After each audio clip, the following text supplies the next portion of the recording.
to this video tutorial series for motion capture processing with Motion Builder.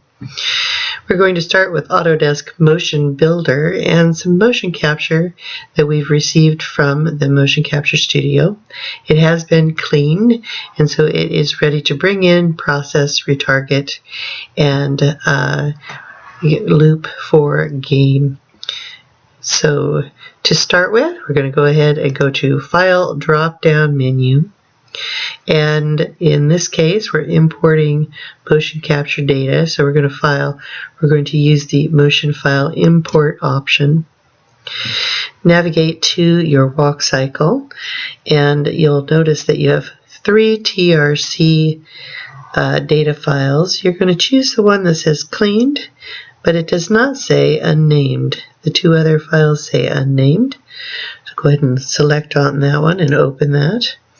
You're going to go with the defaults for import, and you will see little blue dots on your screen representative of the cloud data for your motion capture. Once you have this input into your Motion Builder file, we're going to bring up the actor. Motion Builder actor is like an interpreter. You'll find that resource down here under the resource panel, under the Asset Browser tab. You'll go to Templates and then Characters.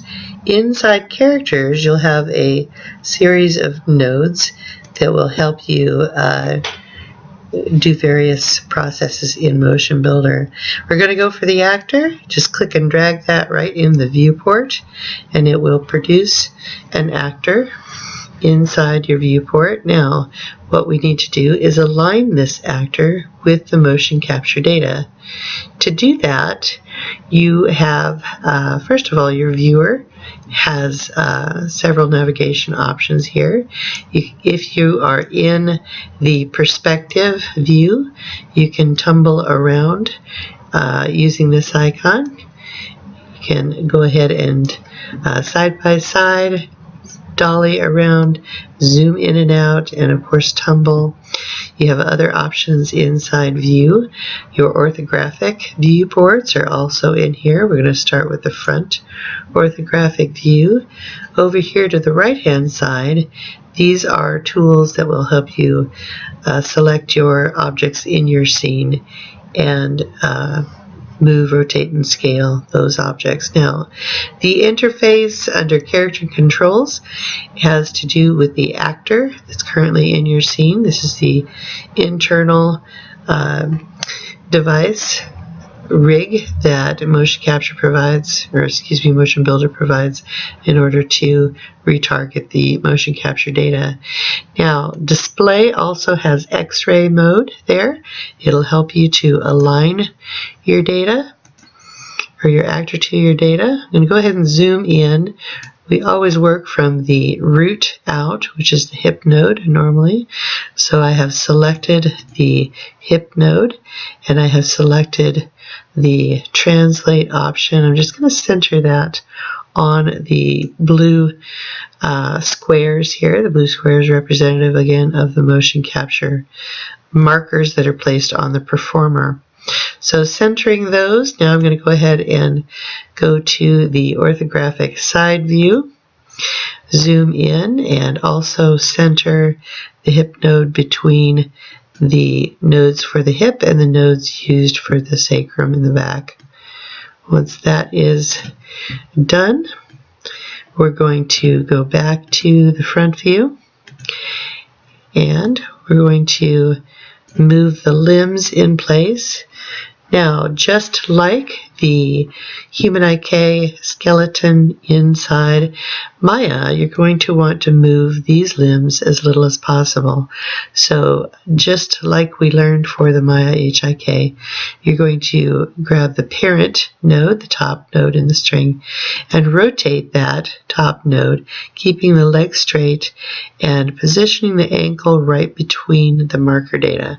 So just going at one axis at a time, positioning that just enough so that it's fairly centered on that motion capture data. I'm going to do the other side.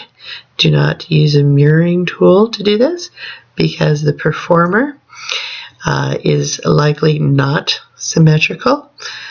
So we're going to make sure to position these by hand. Now notice that the node is placed on the top of the wrist here and the top of the shoulder. That's exactly where they should be. So in this view, I'm not going to move that arm. This one, however, is low, so we need to go ahead and position that down a little bit to match that data. And we're going to go to the top view for positioning those arms. Check them from front to back as well. You can see that the node is off center. It should be more centered. I'm going to go ahead and rotate that slightly. Again, getting the top node and centering that wrist on this particular arm. And I'm going to go back to the front view, zoom out, double check my positions for my markers. Okay, and in checking them again in an orthographic view, the right or left, either one. Now, one note to keep in mind about positioning in the side view, the legs. I have learned that positioning them front and back gives you a less desirable effect. So in the side view, we're not going to move the legs. We're going to keep those nice and straight, down anchored onto the floor, and only move those in the front view. All right, now you can go ahead and go to producer perspective and tumble around your character. See if you can see anything else out of place. It looks fine. Now, before we continue, we're going to go ahead and save this version. We save and save often when we're using Motion Builder and motion capture data. We're going to save that as version 2, actor aligned. And we will end this video here and come back to pick up where we left off and continue with the retargeting process.